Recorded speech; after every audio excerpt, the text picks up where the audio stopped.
जय महाकाली। नवरात्र के पंचम दिवस माता स्कंद माता की पूजा की जाती है, जो कि भगवान सनत कुमार, भगवान कार्तिकेय या भगवान स्कंद की माता कहलाती हैं। साथ ही इस दिन एक बहुत विशेष व्रत भी किया जाता है, जिनको हम ललिता पंचमी व्रत या उपांग ललिता व्रत कहते हैं। जैसे सभी को पता है कि 10 महाविद्याओं में एक मुख्य महाविद्या जो है वो माता ललिता है।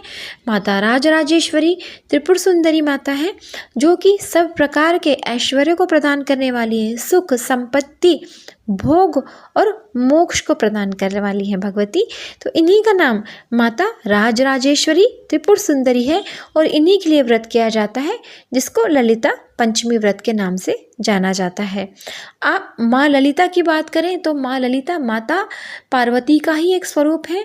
जब माता सती ने अपने पिता दक्ष के यज्ञ में अपना दाह संस्कार कर दी थी, तो भगवान भोलेनाथ प्रेमवश उनको अपने कंधे में उठाए पूरे संसार में घूम रहे थे, जिससे सारा प्रकृति का जो संतुलन है वो बिगड़ गया था। तो भगवान श्री हरि विष्णु ने अपने सुदर्शन चक्र के द्वारा माता रानी के शरीर के अलग अलग भाग किए हैं।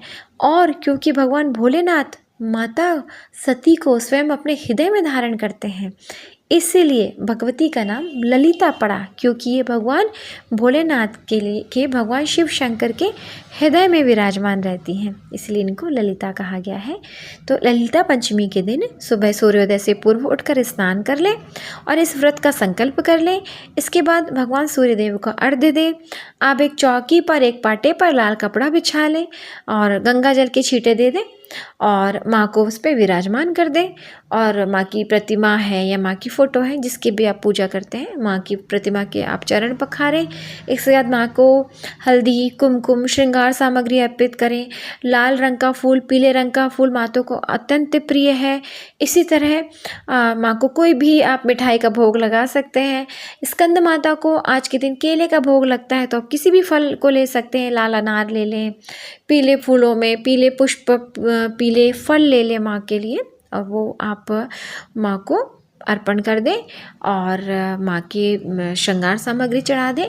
माँ के चरण छूकर माँ से आशीर्वाद लें, अपनी मनोकामना बोले, माँ अवश्य पूर्ण करती हैं। पंचमी तिथि प्रारंभ हो रही है 7 अक्टूबर को प्रातः 9:45 पर, और पंचमी तिथि समाप्त होगी वो 8 अक्टूबर को होगी। तो इनकी कथा एक ये आती है, महाकालिका पुराणम के अनुसार माँ ललिता त्रिपुर सुंदरी जो है शाक्त परंपरा वालों की बात की जाए तो शाक्त परंपरा वाले माँ को चंडी का एक रूप मानते हैं।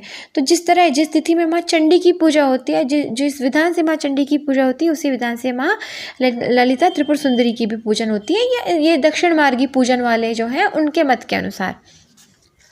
अब माँ का अवतार कैसे हुआ है, तो महाकालिका पुराणम के अनुसार जब भगवान भोलेनाथ, जब कामदेव और रति भगवान भोलेनाथ की तपस्या भंग करने के लिए गए थे, तो भगवान का जब त्रिनेत्र खुला है तो उसकी अग्नि से कामदेव भस्म हो गए हैं।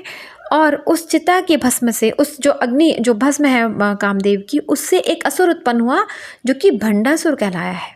अब भंडासुर का नाश करने में, क्योंकि कामदेव की भस्म से उत्पन्न हुआ था तो बहुत ज़्यादा शक्तिशाली था, उसके नाश के लिए माता त्रिपुर सुंदरी ने अवतार ली हैं।